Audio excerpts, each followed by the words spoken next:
when I was a little kid, we would have like big family get togethers at my grandma and grandpa's house. All the way through high school, honestly. And people would come over for like Christmas Eve, especially, or Thanksgiving. And we'd have this big party, and there'd be lots of food and everything. And the women were supposed to stay in the kitchen, and the men were supposed to stay in the living room. And the women would just like serve the men. It was so old school and gross, and I never fucking liked it. And I always asked, like, why is it like this? Anyways, I was the only kid at the time.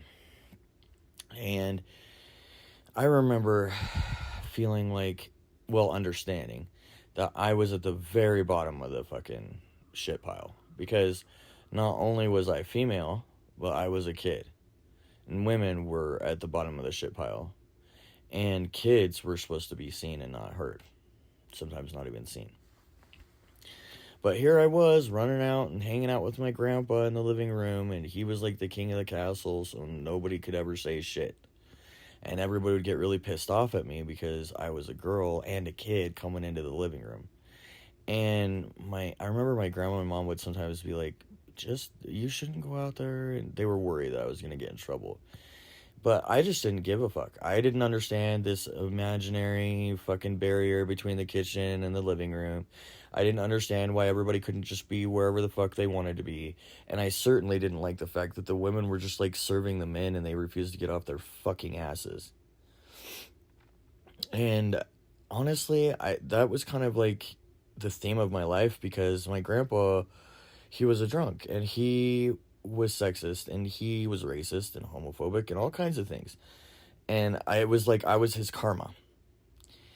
I remember sitting at the dinner table throughout my life on multiple occasions, and my grandpa would be talking shit about my mom or my grandma or my grandma's cooking or this and that, really hurting their feelings. And I would look around the table and nobody would say anything. Not my uncles, not my cousin. Nobody would say anything to my grandpa. And I would say, that's rude. We don't talk to people that way.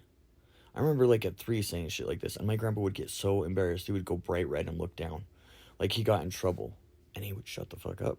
And I think it really upset like my family, especially like my uncles and my mom, because my grandma and my grandpa treated me like they should have been treated.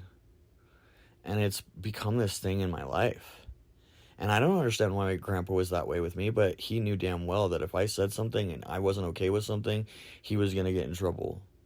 And I was going to bring the wrath of God down on his head.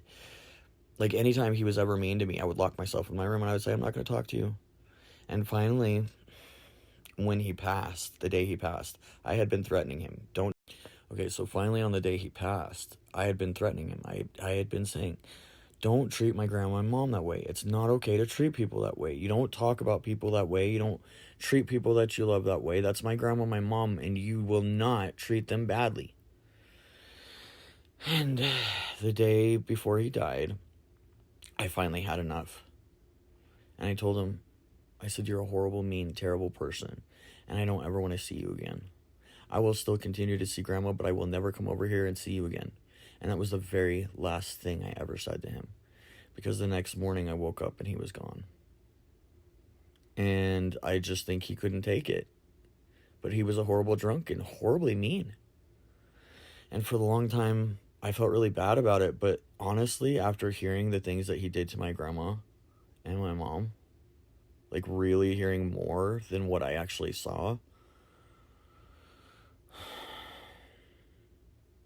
I was angry with him for the longest time. I understand that he had CPTSD, and that's why he was a drunk, and that's why he was mean, but boy, was I that man's karma, and he just could not take it.